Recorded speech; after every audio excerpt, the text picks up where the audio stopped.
చెప్పండి కాంగ్రెస్ వాళ్ళు ఏమేమి కథలు చెప్పినరో ఎలక్షన్లలో. పెన్షన్ ఎంత వస్తుంది? 2000 వస్తుంది కదా. వచ్చే నెల డిసెంబర్ 9 నాడు 2000 కాదు, ఇందిరమ్మ రాజ్యం వచ్చి నీకు 4000 రూపాయల పెన్షన్ వస్తుంది. ఎవరు నడుకునే పని లేదు.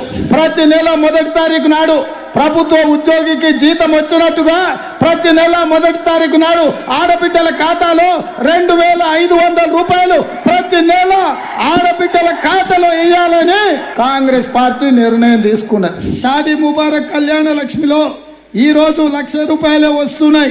వచ్చే నెల మీరు తీసుకుంటే 1,00,000తో పాటు తులం బంగారం ఆడబిడ్డలకే ఇచ్చే పేదల కోసం ఇందిరమ్మ ఇల్లు కట్టుకోవడానికి, ఇల్లు లేని పేదలకు, పెళ్ళైన ప్రతి వాడికి ఇందిరమ్మ ఇల్లు కట్టుకోవడానికి 5 లక్షల రూపాయలు ఉచితంగా ఇవ్వాలని ఇవాళ కాంగ్రెస్ పార్టీ నిర్ణయం తీసుకున్నది.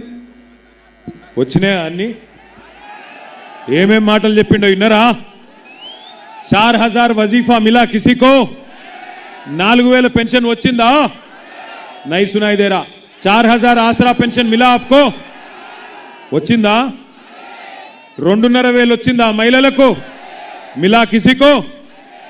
తులం బంగారం వచ్చిందా? కేసీఆర్ సార్ ముందే చెప్పిండు, వీళ్ళు తులం బంగారం ఇచ్చేటోళ్ళు కాదు, మెడల పుస్తల తాడు కూడా గుంజుకపోయేటోళ్ళు లంగలు, వీళ్ళు బద్మాష్లు. వీళ్ళట తులం బంగారం ఇస్తారట. ఇంకా ఆఖరికి చెప్తుండు ఇందిరమ్మ ఇండ్లు ఇస్తారంట. ఇందిరమ్మ ఇండ్లు ఇచ్చిండే వాళ్ళకన్నా?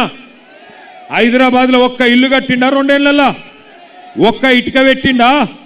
ఇవాళ సిగ్గు లేకుండా ఓట్లు అడుగుతారట, మనం వేయాలన్నట.